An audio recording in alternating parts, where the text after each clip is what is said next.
कुंभमेळ्याच्या 0.1% खर्चामध्ये म्हणजे जो खर्च कुंभमेळ्यासाठी केला जातोय त्याच्या 0.1% खर्चामध्ये 100 ते 150 मराठी शाळा वाचल्या असत्या।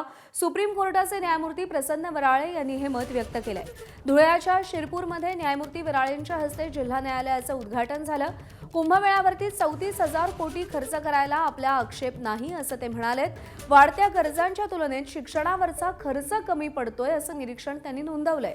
अर्थसंकल्पामध्ये शिक्षणावर 8 ते 12% तरतूद असायची असंही न्यायमूर्ती वराळे म्हणाले।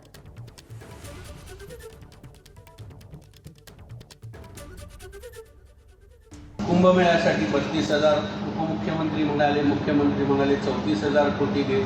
0.1% 32 कोटी रुपये जर सरकारने खर्च केले तर या राज्यातल्या 100-125 शाळा, मराठी शाळा ज्या बंद पडल्या